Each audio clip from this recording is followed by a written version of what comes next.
कभी नहीं बदलते हैं। In God, no change is possible, but in man, change is impossible to escape. परमेश्वर में कभी कोई बदलावट नहीं होता, लेकिन मनुष्यों में बदलावट से नहीं बच सकता है। Then we saw these photos also. हम ये जो चित्रों को भी देखा था। When we are young, we may look very vibrant and smart and sweet, but in the course of time, things will change. जब हम बचपन में या जवानी में हम बहुत स्मार्ट दिखते हैं, लेकिन जैसा उम्र बढ़ते हैं सब बदल जाते हैं। But God is not like that. लेकिन परमेश्वर ऐसा नहीं है। From eternity to eternity, He is the same, yesterday, today, and forever. सनातन काल से सनातन तक परमेश्वर एक सा है। And we learned that such a God is dependable. हमने देखा कि वैसा ऐसा परमेश्वर भरोसेमंद है या विश्वास योग्य परमेश्वर है। Every attribute of God is immutable, so you can rely on this God. परमेश्वर का सारा स्वभाव जो है वो कभी भी ना बदलते हैं, अचल रहते हैं, इसलिए हम उस पर विश्वास कर सकते हैं, भरोसा कर सकते हैं। We will go forward in the study. हम ये स्टडी में आगे बढ़ेंगे। And for every Bible study, when we come to God's word, there is a goal which we should have in our mind. हम जब कभी परमेश्वर का वचन सीखने को आते हैं, हमारे मन में एक लक्ष्य होना चाहिए। And that goal is to recognize who our God is and how great He is. वो जो लक्ष्य ये है, हम इस बात को पहचानने के लिए कि हमारा परमेश्वर कौन है। Every subject or every doctrine which we try to study is to recognize and know this God little more personally and intimately. हर समय का जो बाइबल स्टडी होता है, इससे हम हमारे परमेश्वर को और ज्यादा पहचानने का प्रयास करते हैं। And one of our problem as human beings is that we keep forgetting things. मनुष्य का एक स्वभाव होता है, हम भूल जाते हैं। So why we study the Bible, whatever we have recognized, we need to remind ourselves again so that we will remember it very vividly. हम वचन का अध्ययन इसलिए करते हैं कि हम इन बातों को बराबर समझें, स्मरण में रखें और परमेश्वर के इच्छा के अनुसार हम प्रतिक्रिया करें। And another goal in Bible study is that you need to respond to the truth of God's word. और वचन का अध्ययन के द्वारा एक और उद्देश्य ये है कि वचन के सच्चाई के सामने हम रिस्पोंड करें या प्रतिक्रिया करें। Many people, they recognize certain truth, they remember those truths, but they will never respond to those truths. बहुत सारे लोग कुछ वचन की सच्चाई को समझते हैं, पहचानते हैं, लेकिन उसके अनुसार वो प्रतिक्रिया नहीं करते हैं। And I will tell you, we need to respond in the right way to the truth of God's word. मैं आपको बताना चाहता हूं कि हमें परमेश्वर के इच्छा के अनुसार रिस्पोंड करना है। There are different response to God and His word in the hearts of men. मनुष्यों के अंदर परमेश्वर का वचन के प्रति अलग-अलग प्रकार का प्रतिक्रिया होता है। Some people understand and recognize certain things and they just neglect it. कुछ लोग परमेश्वर के वचन की सच्चाई को समझते हैं, लेकिन वो भूल जाते हैं या विचार नहीं करते हैं। Some people, they are very indifferent towards it, like, oh, why take so much pain in all these things? Just be indifferent. कुछ लोग हैं परमेश्वर का वचन की सच्चाई को सुनने के बावजूद भी ध्यान नहीं देते हैं या उपेक्षा करते हैं। But some people respond in the right way. लेकिन कुछ लोग परमेश्वर का वचन के सामने सही प्रकार का प्रतिक्रिया करते हैं। They believe those truths in God's word. वे परमेश्वर का वचन को विश्वास करते हैं। They obey the truth of God's word. वे परमेश्वर का वचन का पालन करते हैं। They surrender their life to God's truth. वे परमेश्वर का वचन के सच्चाई के सामने समर्पण करते हैं। And such people, they will enter into a special type of rest because of God's word. ऐसे विश्वासी लोग मन के अंदर एक प्रकार का ईश्वरीय विश्राम पाएगा, अनुभव करेगा। So not only for this Bible study, for every Bible study, these things should happen in your life and my life. केवल ये वचन का अध्ययन के लिए नहीं, कौन सा भी समय का वचन का अध्ययन में ये जो विचार हमारे अंदर रहना है। So last class I told that we are going to look at some passages from the Bible which are a bit difficult to understand and explain. मैंने पिछले बार कहा था कि हम कुछ वचनों को देखेंगे जो वचन समझने में थोड़ा सा मुश्किल होता है। And we already told that we don't want to interpret in a wrong way. मैंने बताया कि हम गलत प्रकार इसका अध्ययन करने का प्रयास नहीं करता। So we will look at one or two passages. हम कुछ वचनों को देखेंगे। We already told that God is unchanging. हमने एक देखा, विचार किया कि परमेश्वर कभी बदलते नहीं, अपरिवर्तनीय है वो। And here in Genesis chapter 6 verse 6 we read like this, and the Lord regretted that he had made man on the earth, and it grieved him to his heart. उत्पत्ति 6:6 में हम लोग पढ़ते हैं कि यहोवा पृथ्वी पर मनुष्य को बनाने से पछताया और वो मन में आदि खेदित हुआ। So the Lord regretted, or in some versions it says that Lord repented. और कुछ ऐसा वचन लिखा है कि परमेश्वर ने पछताया लिखा है, पछताया।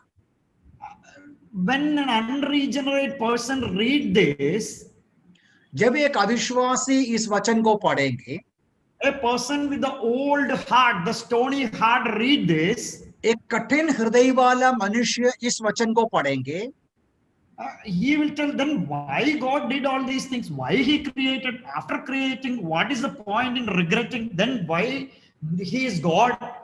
वो कहेगा कि परमेश्वर ऐसा क्यों पछताया है, मनुष्यों को बनाया, वो खराब हो गया, वो पछताने का फिर क्यों बनाना चाहिए। We'll just read one more passage. एक और वचन हम पढ़ेंगे, 32 निर्गमन, Exodus chapter 32 verse 14. Exodus chapter 32 verse 14. निर्गमन 32 का उसका 14वां पद में, And the Lord relented from the disaster that he had spoken of bringing on his people. तब यहोवा अपनी प्रजा की हानि करने से जो उसने कहा था पछताया। I'll tell you, there was a time when somebody came and spoke about this verse in a very, very disastrous way to my heart. कुछ ऐसे समय था, बहुत पहले किसी ने इस वचन को बहुत ही गलत प्रकार में मुझे समझाया था।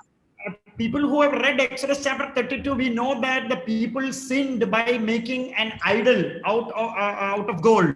यदि 32वां अध्याय को आपने पढ़ा है, आपको पता है यहूदी लोगों ने सोना से एक मूर्ति बनाया। The Lord's anger was burning. परमेश्वर का गुस्सा उसके खिलाफ भड़क उठा। And he told that I am going to be done with these people. I am going to kill these people. परमेश्वर ने कहा कि मैं इन लोगों का नाश करने जाता हूँ। And according to God's will, Moses was interceding for his people. परमेश्वर की इच्छा के अनुसार मूसा अपने लोगों के लिए प्रार्थना किया। And in the light of that humble prayer of a man of God, God relented. और मूसा के प्रार्थना के इस जगह में कारण से परमेश्वर, इधर लिखा है, पछताया। But that person explained this portion by like this. किसी ने मुझे ऐसा समझाया, God who will not make a mistake was about to make a mistake, and God who is an all-knowing God who will never make mistake was about to make a mistake, and Moses corrected that mistake. परमेश्वर जो कभी गलती नहीं कर सकता है वो करने वाला था, तो मूसा ने उसको रोका। In that explanation, who is getting more glory? तो वो जो विचार के साथ किसको महिमा मिलेगा? Man is getting, Moses, the man is getting more glory than God of the universe. परमेश्वर से बढ़कर मूसा को महिमा मिला। And as soon as I heard that, the Spirit of the Lord was telling, there is something wrong in this explanation. You need to dig deeper to understand what's happening here. जब वो भाई का जो वर्णन मैंने सुना इस वचन के आधार पर, मुझे तुरंत समझ में आया इसमें और कुछ वचन का मतलब है, गहराई से सीखना है। And humbly, when I read the scripture and went through some passages, I understood one thing. ये जो वचन में प्रार्थना के साथ पढ़ाई किया तो मैंने सीखा एक बात। And God's mind and heart was always for his people. परमेश्वर का हृदय और मन हमेशा अपने लोगों के लिए है। Moses knew the heart of God. मूसा परमेश्वर का हृदय को पहचाना। And according to God's heart and according to God's desire, Moses had the privilege to pray and intercede for his people. परमेश्वर के इच्छा के अनुसार मूसा प्रार्थना किया, बीचवे किया अपने लोगों के लिए। So it is not that God was about to make a mistake and Moses' prayer changed God. ये नहीं है कि परमेश्वर गलती करने वाला था और मूसा ने वो बदल डाला। It will never be like that. ऐसा कभी नहीं हो सकता है। Let me tell you something. Anybody comes with a doctrine or a teaching, जब कोई भी प्रकार का शिक्षा लेके आते हैं where God is getting less glory and man is getting more glory, you can simply throw that doctrine into the dustbin. वो जो सिद्धांत के द्वारा परमेश्वर से बढ़कर महिमा आदर इंसान को मिलता है, तुरंत वो सिद्धांत को फेंकना है। So we just read two passages. Genesis chapter 6 verse 6, the Lord regretted. उत्पत्ति 6:6 में हमने देखा परमेश्वर ने पछताया। And Exodus chapter 32 verse 14, the Lord relented. और 32 का निर्गमन 32 में पढ़ा कि परमेश्वर ने विचार बदल दिया। But in Hebrews chapter 21, we already saw during the last week's study, the Lord swore and will not repent. और इब्रानी 7वां अध्याय का 21वां पद में भी हम ऐसा पढ़ते हैं, परमेश्वर ने निर्णय किया और वो कभी शपथ खाई है, वो विचार नहीं बदलेगा। Yes. So how can we reconcile these passages? ये जो वचनों को किस प्रकार हम समझ सकते हैं? For that we need to understand one word, paradox. इसके लिए एक सच्चाई, एक विषय को समझना है जो विरोधाभास है। Paradox means they are not opposing error but opposite truths. जो विरोधाभास जो है, जो भी विरोधाभास होता है वो गलती नहीं, सच्चाई के खिलाफ नहीं, लेकिन वो सच्चाई है। It's truth, but it looks to us or it appears to us as contradictory to one another. सच्चाई है जो हमारे नजर में उल्टा दिखता है, अलग लगता है। So just look at the definition of paradox and we'll go further. आप देखिए विरोधाभास का मतलब क्या है, इसको देखिए पहले। Paradox means a seemingly contrary statement or proposition, but when investigated may prove to be well founded and true. अब विरोधाभास आप बोलिए, विरोधाभास सी बात यह है कि जो हमारे नजर में गलत है लगेगा, लेकिन आप गहराई से सीखेगा तो आपको पता चलेगा ये बिल्कुल सही है। So it will be absolutely true. For example, if you look at Trinity, the doctrine of Trinity, अभी जो सिद्धांत है ट्रिनिटी का या त्रिएकता का जो सिद्धांत होता है, for an unregenerate person, it's like really a mess, and like how can you explain it? अविश्वासी के सामने आप त्रिएक परमेश्वर को कैसा समझाएगा? Father, Son, and the Holy Spirit, पिता पुत्र पवित्र आत्मा, co-equal yet distinct. जो एक ही है, तुलन है, तुल्य है, लेकिन अलग अलग है। But if you read and study the scripture, you will be able to believe Trinity without any problem. लेकिन आप गहराई से इसको अध्ययन करेंगे तो जरूर त्रिएकता को आप समझेंगे, सीखेंगे। Another example of paradox is Jesus Christ himself. He's fully God and fully man. और एक उदाहरण है जो विरोधाभास के लिए, प्रभु यीशु मसीह का ही जीवन जो स्वयं पूरा पूरा परमेश्वर और पूरा पूरा मनुष्य। He's not half God and half man. यीशु मसीह आधा मनुष्य आधा ईश्वर नहीं, He is totally and fully God at the same time, totally and fully man. It's a paradox. यीशु मसीह संपूर्ण रूप में परमेश्वर और संपूर्ण रूप में मनुष्य है, ये विरोधाभास लगेगा। Another example of paradox is that God chose us for salvation in past eternity. और दूसरा एक उदाहरण है, हमारा उद्धार के लिए हमें सनातन काल में ही चुना है। But we need to exercise faith to become a believer. लेकिन उद्धार पाने के लिए हम आज विश्वास करना भी है। God has chosen us, but we need to exercise faith. परमेश्वर ने हमें चुना और हमें विश्वास करना है। So when you read the scripture, you will come to know so many paradoxes. They are perfectly fitting, but we cannot understand it from a human level. आप परमेश्वर का वचन को ध्यान से सीखेगा, बहुत सारा ऐसा विरोधाभासी सच्चाई है जो बिल्कुल सही है, जो हमारे दिमाग में जल्दी वो पहुंचता नहीं। So to understand, God relented and God will not relent. How can we reconcile these truths? परमेश्वर ने बदला या परमेश्वर ना बदलेगा, ये दोनों किस प्रकार हम एक साथ लेके आ सकते हैं, जोड़ सकते हैं। Let me ask you a question. Who is the best interpreter of the scripture?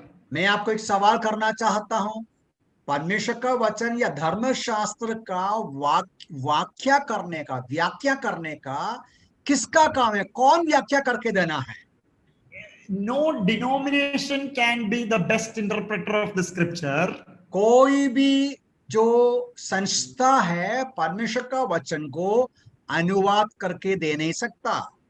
The best interpreter of the scripture is scripture itself. सबसे उत्तम व्याख्याता, परमेश्वर का वचन का व्याख्याता जो है वो धर्मशास्त्र ही है। It's a foundational truth which we need to understand. ये एक बुनियादी सच्चाई है जो हम ग्रहण करना है, समझना है। So keep on reading the scripture, keep on get acquainted with the scripture. The scripture itself will explain certain difficult passages to us. जैसा हम परमेश्वर का वचन को सीखते जाएंगे, पढ़ते जाएंगे, वचन ही हमको समझाएगा कठिन बातों को। We can tell like this, let the Bible explain the Bible. हम ऐसा कह सकते हैं कि धर्मशास्त्र या पवित्र शास्त्र को हमारे लिए वर्णन करके दे। So we'll turn our attention to the book of Jonah for some time. अब थोड़ा समय के लिए योना का पुस्तक में जाएंगे, बुक ऑफ जोना। One way to understand difficult things is that try to understand the easy things and from there you go to the difficult things.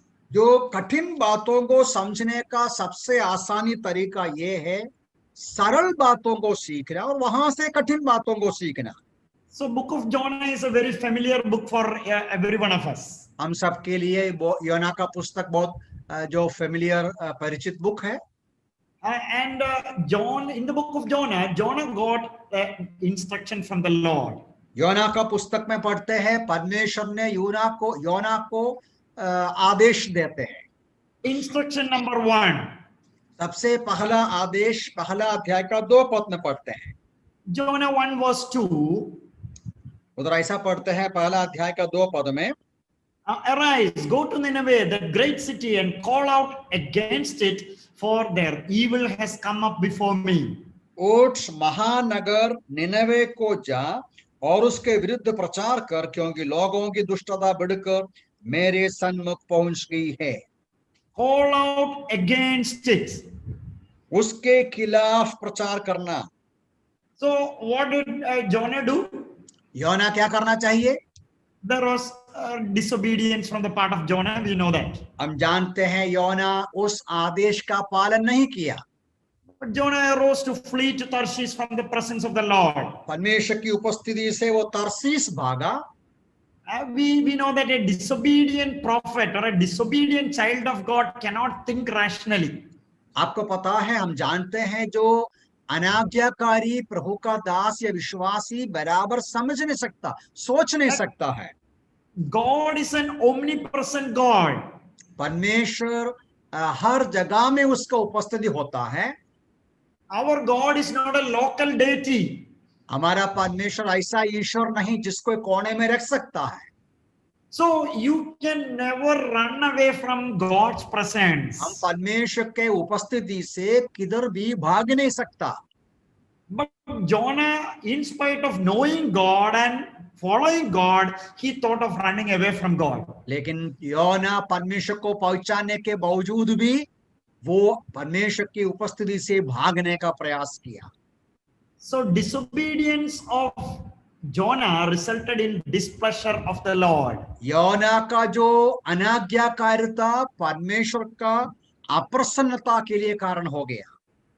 In your life or my life, if there is disobedience, we can be sure that there will be displeasure from the Lord. यदि आपके और मेरे जीवन में अनाज्ञाकारिता होता है तो परमेश्वर का असंतोष उसमें होता है। How God expressed this displeasure?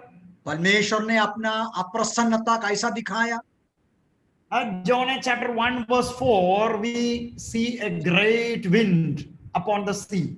हम जो पहला योना 1:4 में पढ़ते हैं, एक प्रचंड आंधी चलाई। And the mighty tempest on the sea was about to break the ship. समुद्र में बड़ी आंधी उठी, वहां तक कि जहाज टूटने पर था। And I will tell you, those kind of displeasure from the Lord will result in dilemma in our life. ये जो ऐसा जो परिस्थिति होता है हमारे अंदर, विकल्प में हमें डाल देते हैं, असमंजस में डाल देते हैं। And I'll tell you, one person's sin was causing dilemma to all the sailors in the ship. एक इंसान के वजह से वो जो जहाज का सारे नाविकों को असमंजस में डाल दिया। That is one truth which we should all hold to our heart. हमेशा हमारे हृदय में इस बात को रखना है। One man Achan's sin caused the whole Israelites army to fail. एक इंसान का पाप के वजह से सारा इस्राएली हार गया। So one believer's sin can affect the whole assembly. एक विश्वासी का पाप पूरा मंडली के ऊपर उसका असर होता है। So they were in dilemma and they were all afraid of this great wind and how it's happening, why it's happening. They were all scared. ये जो नाविक, जहाज के नाविक लोग धर्म संकट में था कि क्यों ये आया, कैसा ये जो हवा आया है। Jonah 1:5 we read like this: mariners were afraid and each cried out to his God, and they hurled the cargo that was in the ship into the sea to lighten it from them. 5वां पद में पढ़ते हैं, मल्लाह डर कर अपने अपने देवता को पुकारने लगे, उन्होंने जहाज को हल्का करने के लिए उस पर लदे हुए माल को समुद्र में फेंक दिया। And I'll tell you, in the midst of all those things, in the midst of this discipline from the Lord, Jonah repented. लेकिन हम पढ़ते हैं कि ये जो परमेश्वर की ओर से योना के ऊपर आया हुआ दंड के वजह से योना पछताया। And how at the last moment, means in spite of all this problem, he was unwilling to repent and then he was thrown into the sea. ये जो सारे घटना के बीच में वो पछताने में तैयार नहीं था, अंत में उसको समुद्र में डाल देना पड़ा। And ultimately Jonah repented. और अंत में योना पछताते हैं। And we know from Jonah chapter 2 that he prayed from the depth of the sea. योना का पुस्तक 2 अध्याय से हम समझ सकते हैं, योना बहुत लंबा बहुत गहराई से प्रार्थना किया। But I want to tell you one thing, even if he has repented truly, मैं आपको बताना चाहता हूं, ये जो योना सचमुच में पछताया होता, but still he did not repent comprehensively. सचमुच में हम समझ सकते हैं वो एक विस्तार रीति से सही हिस्सा से वो पछताया नहीं।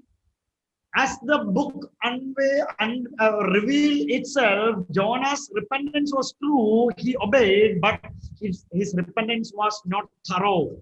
जैसा पुस्तक में समझाते हैं योना का पुस्तक, वो तो मन पछताया, वो पछताया जरूर, लेकिन वो व्यापक रूप में, सच्चे रूप में, पूरे रूप में नहीं था। We can tell like this: his repentance was in action, but not in attitude. हम ऐसा कह सकते हैं उसका जो जो पछताना जो काम में है, कार्य में है, लेकिन अपना जो नजरिया में पछताना नहीं था। If somebody look at Jonah and see his action, they will tell that okay, he has ultimately repented. यदि कोई भी योना का जीवन को देखेगा, कार्यों को देखेगा, वो बोलेगा हाँ योना पछताया। But when God looks at his heart, God see beyond his action into his attitude. लेकिन परमेश्वर कार्य के अलावा उनका अंतःकरण का जो जो मनोभाव होता है वो देखता है। So God gives the second instruction. इसलिए परमेश्वर दोबारा उसको आदेश देता है। And what was the instruction? Jonah chapter 3 verse 2, was told, arise, go to Nineveh, the great city, and call out against it the message that I tell you. और दूसरा जो आदेश है 3 अध्याय का 2 पद में लिखा है, उठ और उस महानगर निनवे को जा और जो संदेश में तुझे देने पर हूं वहां उसका प्रचार कर। So in action he repented, so he went. अपना जो कार्य में पश्चाताप किया, इसलिए वो गया। What was the message that the Lord told Jonah? योना से परमेश्वर का संदेश क्या था? Verse 4 from Jonah chapter 3, we read like this: yet 40 days and Nineveh shall be overthrown. 3 का 4 में लिखा है, योना ने नगर की यात्रा आरंभ की, 40 दिन बाद ही निनवे उलट दिया जाएगा। So this is the message which God has given to Jonah. परमेश्वर ने योना को दिया हुआ संदेश ये है। We are studying the immutability of God. हम परमेश्वर का जो स्थिरता के बारे में विचार कर रहा है। We say that God will never change. परमेश्वर अटल रहेगा, अचल रहेगा। So we can say that this is the revealed will of God. हम यहाँ भी कह सकते हैं परमेश्वर ने अपनी इच्छा को प्रकट किया। So the revealed will is that at 40 days and Nineveh shall be overthrown. योना को बताया हुआ परमेश्वर की इच्छा ये है, 40 दिन के अंदर ये जो निनवे को नष्ट किया जाएगा। But in the midst of this threatening from God and his prophet, the city of Nineveh repented. लेकिन इस प्रकार का डरावने के बीच में शहर निनवे का शहर के लोग पश्चाताप किया। So one thing is that the repentance of prophet Jonah. एक बात यह है जो योना जो भविष्यवक्ता का पश्चाताप, we already told that his in action he repented, but in attitude he had long way to go in the line of repentance. मैंने आपको बताया कि योना अपने कर्म में पछताया, लेकिन मनोभाव में नहीं पछताया। Okay, now the city of Nineveh repented. अभी निनवे का शहर के लोग पश्चाताप किया। What did they do? वे क्या किया? People of Nineveh believed God. That's what we read in Jonah 3 verse 5. 3 का 5 में लिखा है, निनवे के लोगों ने परमेश्वर का विश्वास किया। And Jonah chapter 3 verse 8, first part we read that call out mightily to God. They started praying to God. वे परमेश्वर से दुहाई किया, ऐसा पढ़ते हैं। And then the later part of verse 8 we read that they turned from their evil ways. वे अपने दुष्ट चाल से फिरा और वो पश्चाताप किया। You know what is the true sign of true repentance? सच्चा पश्चाताप का जो चिन्ह क्या है? It's a very vast topic, the realms of repentance. ये जो विषय है मन फिराव या पश्चाताप करना, ये बहुत बड़ा विषय है, विस्तार रूप से सीख सकते हैं। But in 1 Thessalonians chapter 1 verse 9, we read like this. पहला तस्सलोनी पहला अध्याय का 9 में ऐसा पढ़ते हैं, How you turn to God from idols to serve the living and true God.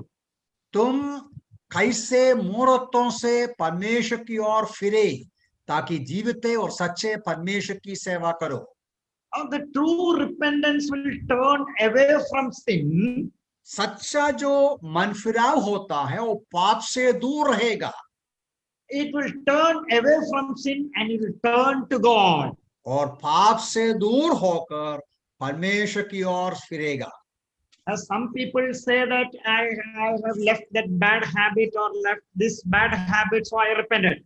कुछ लोग सोचते हैं मैंने वो बुरा काम छोड़ दिया, वो जो बुरा आदत को छोड़ दिया, मैंने पछताया। But that is not biblical repentance. लेकिन वचन के अनुसार का पश्चाताप वो नहीं। Biblical repentance is that you understand that you are a sinner. परमेश्वर के वचन के अनुसार पछताना मतलब हमारे पापमय जीवन को पहचानना। You understand that you cannot do anything about that. आप पहचानना चाहिए कि आपका पापमय जीवन के संबंध में आप कुछ नहीं कर सकता। But you understand that God has made a great way of salvation for the sinner. और आप पहचानते हैं कि परमेश्वर ने पापी मनुष्य के लिए बड़ा एक रास्ता खोला, योजना बनाया।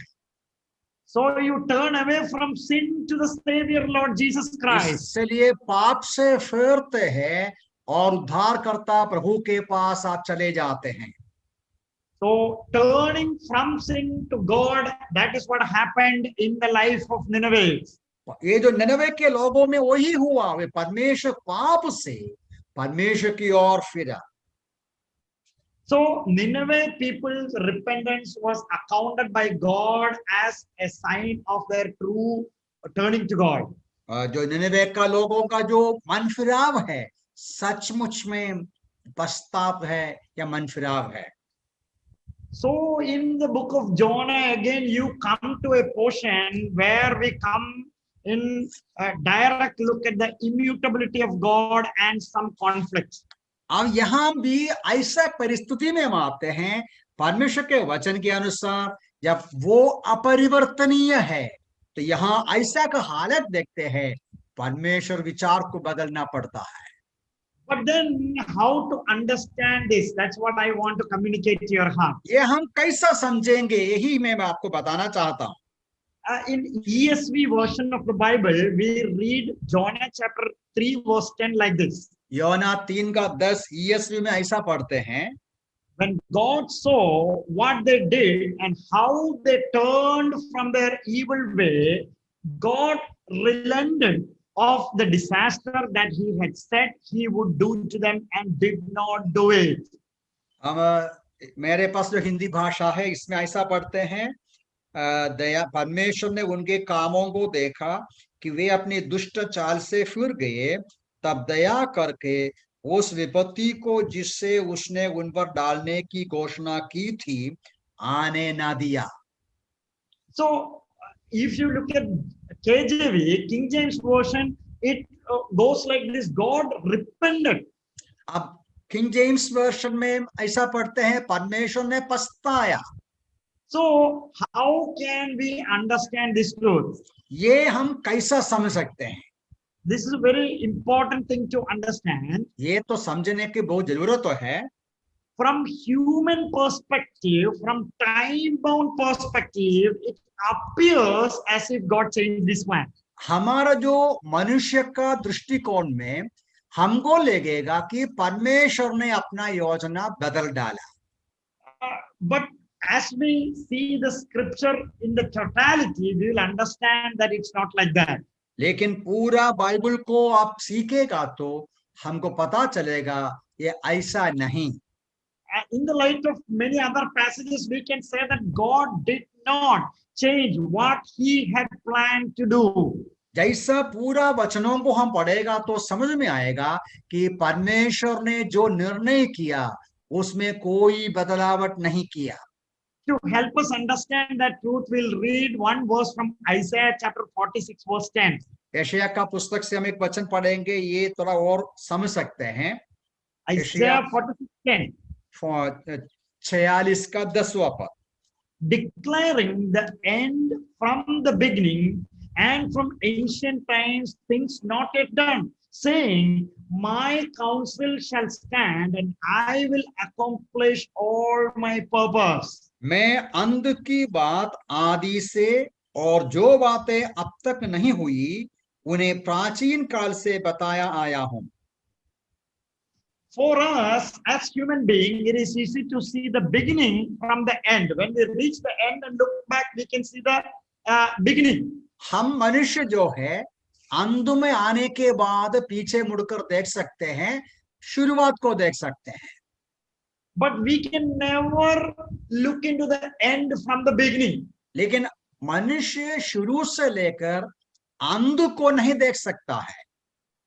But for God, He can see past, present, and future with equal clarity. लेकिन परमेश्वर के लिए भूत, वर्तमान और भविष्य काल को एक ही प्रकार बराबर देख सकते हैं। This is very important thing. ये बहुत महत्वपूर्ण सच्चाई है। When you understand this, you will know that from God's perspective, God never changed because He saw everything in the totality. क्योंकि परमेश्वर कभी बदलते नहीं, क्योंकि परमेश्वर सब कुछ भूत, वर्तमान और भविष्य की बातें बराबर देखते हैं।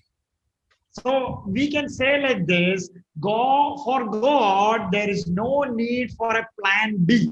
इसलिए हम ऐसा कह सकते हैं, परमेश्वर के लिए एक प्लान बी का जरूरत नहीं है।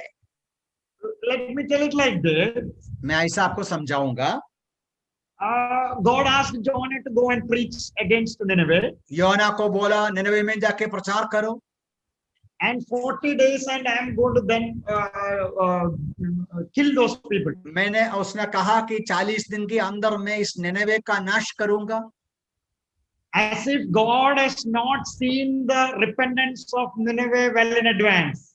लेकिन ऐसा लगेगा कि परमेश्वर ने निनवे के लोगों का पश्चाताप को नहीं देखा। God already saw the repentance of Nineveh long time back. लेकिन परमेश्वर ने निनवे के लोगों का पश्चाताप के बारे में पहले ही देख चुका है। So, from God's perspective, God never changed. The only change which took place was in Jonah and in Nineveh, the people of Nineveh. अब परमेश्वर के दृष्टिकोण से परमेश्वर तो बदला नहीं, योना का दृष्टिकोण में, मनुष्य के दृष्टिकोण में बदलावट हुआ है। So to make it little more clear and simple, we'll just look at one passage from the New Testament. अब नया नियम से हम कुछ वचनों को देखेंगे, थोड़ा और सरल तरीके से इस बात को हम देखेंगे। John 6:5. यूहन्ना का 6 अध्याय का 5वां पद। We read like this in John 6:5. यहाँ ऐसा पढ़ते हैं यूहन्ना 6 का 5 में। Lifting up his eyes then and seeing that a large crowd was coming toward him, Jesus said to Philip, where are we to buy bread so that these people may eat? इधर पढ़ते हैं कि जब यीशु ने अपनी आंखें उठाकर विशाल भीड़ को अपने पास आते हुए देखा तो फिलिप्पुस से पूछा, इनके भोजन के लिए हम कहां से रोटी मोल ले? Where are we to buy bread so that these people may eat? इतने लोगों के लिए कहां से भोजन लेके आएगा? But look at the next verse. अगला वचन को देखिए। He said this to test him, for he himself knew what he would do. वह उसे परखने के लिए यह कह रहा था, क्योंकि वो स्वयं जानता था कि क्या करने को था। It's not that Jesus Christ saw few bread and 2 fish in the hand of one boy and suddenly got a bright idea and multiplied it and blessed and gave and fed the 5,000. ये सारी घटना अचानक ऐसा एक कहानी नहीं हुआ। He already knew what he is going to do. वो जानता था कि क्या होने वाला है। So when you come back to the book of Jonah, योना के पुस्तक में जब आप वापस आएंगे, God knew what he was going to do with Nineveh. परमेश्वर ने जाना कि वो निनवे के साथ क्या करने वाला है. And one more thing, Jonah had a clue about what God was going to do. और एक और बात यह है कि योना को भी एक आइडिया था, एक विचार था कि परमेश्वर शायद क्या कर सकता है. Even when God has asked him to preach against Nineveh, जब परमेश्वर ने निनवे के खिलाफ योना से प्रचार करने को बोला, Jonah had a clue about what God was going to do. योना को आइडिया विचार था कि परमेश्वर क्या कर सकता है, करेंगे. We read in Jonah 4:2 like this. Sorry, Jonah chapter 4:2. योना का पुस्तक 4:2 में ऐसा पढ़ते हैं. Please read in Hindi, brother. यहाँ ऐसा लिखा है, तब उसने यहोवा से कहकर प्रार्थना की, हे यहोवा, जब मैं अपने देश में था तब क्या मैंने यही बात ना कही थी, इसलिए मैं पहले ही तर्शीश को भाग गया था, क्योंकि मैं जानता था कि तू अनुग्रहकारी और दयालु परमेश्वर है, जो क्रोध करने में धीमा और करुणा से भरपूर है, तथा दया करके विपत्ति को भेजने से रुका रहता है. I know that. I knew that. मैंने पहले ही मालूम था तू यही करने वाला है. What is that Jonah knew about God? परमेश्वर के बारे में क्या जाना? That he knew that this God is a gracious God. परमेश्वर अनुग्रहकारी परमेश्वर है, A merciful God. दयालु परमेश्वर है, He's a merciful God. और वो He's करुणामय slow to है, anger. क्रोध And करने he's में धीमा है, of love. करुणा से भरपूर रहता है. And I'll tell you, God's warnings of judgment is always conditional in the scripture. देखिए, परमेश्वर का वचन में परमेश्वर का जो भी नियम होता है वो जो शर्त के साथ करते हैं. Every warning is conditional. परमेश्वर जो भी चेतावनी देते हैं वो नियम के अनुसार या स्वाभाविक चेतावनी होता है. If my children are doing something wrong, I will threaten them. यदि मेरे बच्चे गलती करेंगे, मैं उसको धमकी देगा, मैं उसको चेतावनी देगा. I'll always tell them I'm going to punish you. मैं हमेशा उसको बोलूंगा कि मैं तुमको दंड दूंगा. But I'll tell you, if they repent or if they stop with that wrong thing and then they come and ask for forgiveness, I am more than willing to forgive. लेकिन जब वे अपना गलत काम को रुकेगा और मेरे पास माफी मांगेगा, तो मैं तो हमेशा तैयार हूं मेरे बच्चों से माफ करने को. So if we being evil know how to be gracious to our children, how much more our God who wants us with a condition that you turn to him. लेकिन हम जो है पापमय लोग हैं, हम हमारे बच्चों से दया करेगा तो महान परमेश्वर क्यों नहीं दया करेगा, यदि वो चेतावनी देगा तो भी. We will read two passages in regard to this. इसके संबंध में 1-2 वचन और पढ़ेंगे. Jeremiah 18:7. यिर्मयाह का 18 अध्याय उसका 7वां पद. If at any time I declare concerning a nation or a kingdom that I will pluck up and break down and destroy it, and if that nation concerning which I have spoken turns from its evil, I will relent of the disaster that I intended to do it.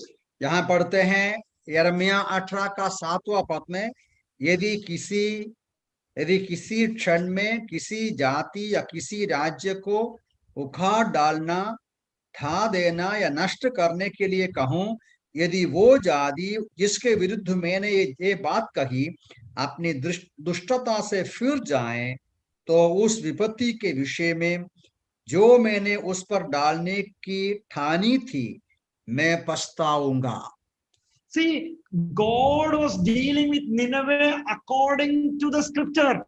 परमेश्वर के वचन के अनुसार परमेश्वर निनवे के साथ व्यवहार कर रहा था। He did not change. He had वो already established in his word that this is how I deal with nations, this is how I deal with kingdom. परमेश्वर ने वो कभी बदला नहीं। परमेश्वर ने स्वयं पहले ही अपने वचन में ये तैयार किया, नियुक्त करके रखा है, राज्यों के साथ, जनता के साथ, लोगों के साथ ऐसा वर्ताव करेगा परमेश्वर। One more passage in that line. इसी प्रकार का एक और वचन पढ़ेंगे, Ezekiel chapter 33 verse 14. एसीकिएल का 33 का 14। Again, though I say to the wicked, you shall surely die, yet if he turns from his sin and does what is just and right, परंतु जब मैं दुष्ट से कहूं तो अवश्य मरेगा, और वो अपने पाप से फिरकर न्याय और धार्मिकता के कार्य करने लगे। if that wicked restores the pledge, gives back what he has taken by robbery, and walks in the statutes of life, not doing injustice, he shall surely live and he shall not die. जैसे लिखा है कि यदि दुष्ट व्यक्ति बंधक लौटा दे, जो कुछ उसने लूट कर लिया उसे लौटा दे, तथा बिना कुटिल कार्य किए जीवनदायी विधियों पर चले, तो वो निश्चय ही जीवित रहेगा, वो मरेगा नहीं। None of the sins that he has committed shall be remembered against him. He has done what is just and right, he shall surely live. वो किया हुआ पाप का स्मरण नहीं किया जाएगा, वो न्याय और धार्मिकता का आचरण किया है, निश्चय जीवित रहेगा। So what I am trying to say is that God did not change from his word which he has revealed. मैंने इस बात को बताने का प्रयास कर रहा था कि परमेश्वर ने बदला नहीं। So God's threatenings of judgment is always conditional. इसलिए परमेश्वर जो भी चेतावनी देते हैं वो शर्त के साथ चेतावनी देते हैं। There is a promise of mercy embedded in the proclamation of every judgment. ये जो न्याय का घोषणा के अंदर कुछ दया और करुणा भी सन्निहित है। Oh, our God, if he wanted to judge us, and he could have simply judged without a warning. परमेश्वर हमारा न्याय करते हैं, चेतावनी के साथ न्याय करते हैं। Bible says that it is appointed unto man once to die and then to face judgment. परमेश्वर का वचन कहते हैं कि मनुष्यों के लिए यह नियुक्त किया गया है कि एक बार मरे, उसके बाद न्याय, एक बार मरे उसके बाद न्याय हो। But he is offering a way out of the death and judgment. लेकिन परमेश्वर हमेशा वो आने वाला मृत्यु और न्याय से बचने का उपाय बताते हैं। Oh, God has given his son for us. परमेश्वर ने अपना पुत्र को हमारे लिए दे दिया। Even when he pronounced that there is an appointed death which is coming and judgment which is coming, he has provided the resurrection and life through the Lord Jesus Christ. परमेश्वर ने जब कहा मनुष्यों को ये मृत्यु और न्याय अनिवार्य है, तो भी अपना पुत्र यीशु मसीह के द्वारा उद्धार का रास्ता खोल कर दिया। So we can say like this.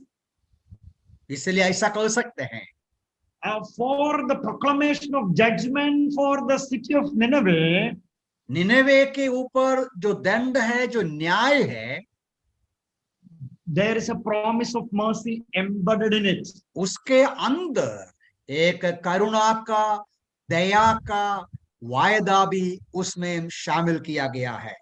And if there is no promise and provision for mercy, why simply warn about judgment? यदि दया उसके अंदर नहीं, करुणा का वायदा नहीं, तो चेतावनी का क्या मतलब होता है?